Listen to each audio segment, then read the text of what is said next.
يوصيكم الله في أولادكم للذكر مثل حظ الأنثيين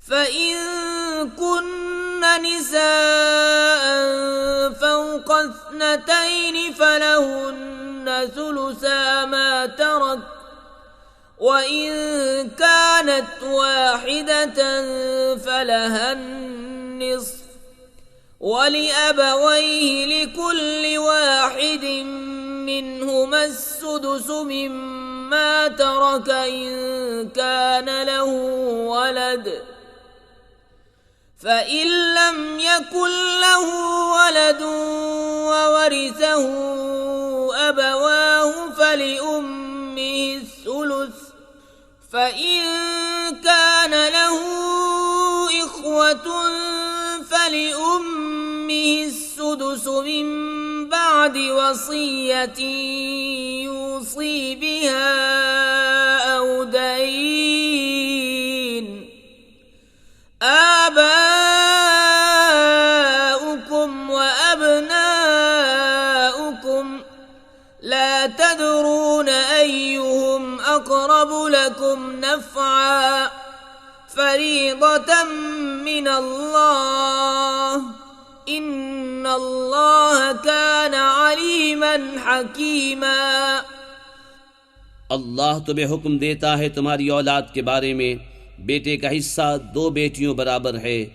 फिर अगर नई लड़कियां अगरचे 2 से ऊपर तो उनको तरके की 2/3, और अगर एक लड़की हो तो उसका आधा, और मैयत के माँ बाप को हर एक को उसके तरके से 6 अगर मैयत की औलाद हो। फिर अगर उसकी औलाद न हो और माँ बाप छोड़े तो माँ का 1/3। फिर अगर उसके कई बहन भाई हों तो माँ का 6 बाद उस वसीयत के जो कर गया और दैन के। तुम्हारे बाप और तुम्हारे बेटे तुम क्या जानो कि उनमें कौन तुम्हारे ज़्यादा काम आएगा। यह हिस्सा बांधा हुआ है अल्लाह की तरफ से, बेशक अल्लाह इल्म वाला हिकमत वाला है। वलकुम निस्फु मा तरक अज़वाजुकुम इन लम यकुन लहुन्न वलद फ़इन कान लहुन्न वलदुन फलकुमुर रुबु मिम्मा तरक्न मिन बअदि वसिय्यतिन यूसीन बिहा औ दयन वलहुन्न الربع مما تركتم إن لم يكن لكم ولد فإن كان لكم ولد فلهن الثمن مما تركتم من بعد وصية توصون بها أو دين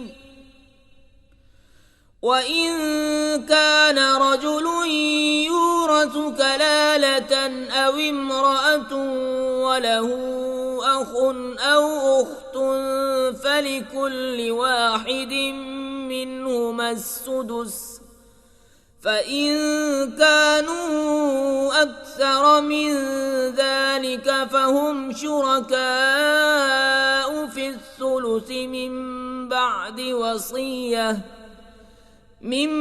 بعد وصية يوصى بها أو دين غير مضار وصية من الله والله عليم حليم। और तुम्हारी बीबियां जो छोड़ जाएं उसमें से तुम्हें आधा है अगर उनकी औलाद न हो। फिर अगर उनकी औलाद हो तो उनके तरके में से तुम्हें 1/4 है जो वसीयत वो कर गईं और दैन निकाल कर, और तुम्हारे तरके में औरतों का 1/4 है अगर तुम्हारे औलाद न हो। फिर अगर तुम्हारे औलाद हो तो उनका तुम्हारे तरके में से 8वां जो वसीयत तुम कर जाओ और दैन निकाल कर। और अगर किसी ऐसे मर्द या औरत का तरका बढ़ता हो जिसने माँ बाप औलाद कुछ न छोड़े और माँ की तरफ से उसका भाई या बहन है तो उनमें से हर एक को 6। फिर अगर वो बहन भाई एक से ज़्यादा हों तो सब 1/3 में शरीक हैं। मैयत की वसीयत और दैन निकाल कर जिसमें उसने नुकसान न पहुंचाया हो। ये अल्लाह का इरशाद है और अल्लाह इल्म वाला हिल्म वाला है। तिल्का हुदूदुल्लाह वमन युतिइल्लाह व रसूलहू युदखिलहु जन्नातिन तजरी मिन तहतिहल अन्हारु खालिदीन फीहा वज़ालिकल फौज़ुल अज़ीम। वमन यअसिल्लाह व रसूलहू व यतअद्द हुदूदहू युदखिलहु नारन खालिदन फीहा वलहू अज़ाबुन मुहीन। ये अल्लाह की हदें हैं और जो हुक्म माने अल्लाह और अल्लाह के रसूल का, अल्लाह उसे बागों में ले जाएगा जिनके नीचे नहरें रवां, हमेशा उनमें रहेंगे और यही है बड़ी कामयाबी। और जो अल्लाह और उसके रसूल की नाफरमानी करे और उसकी कुल हदों से बढ़ जाए, अल्लाह उसे आग में दाखिल करेगा जिसमें हमेशा रहेगा और उसके लिए खारी का अजाब है।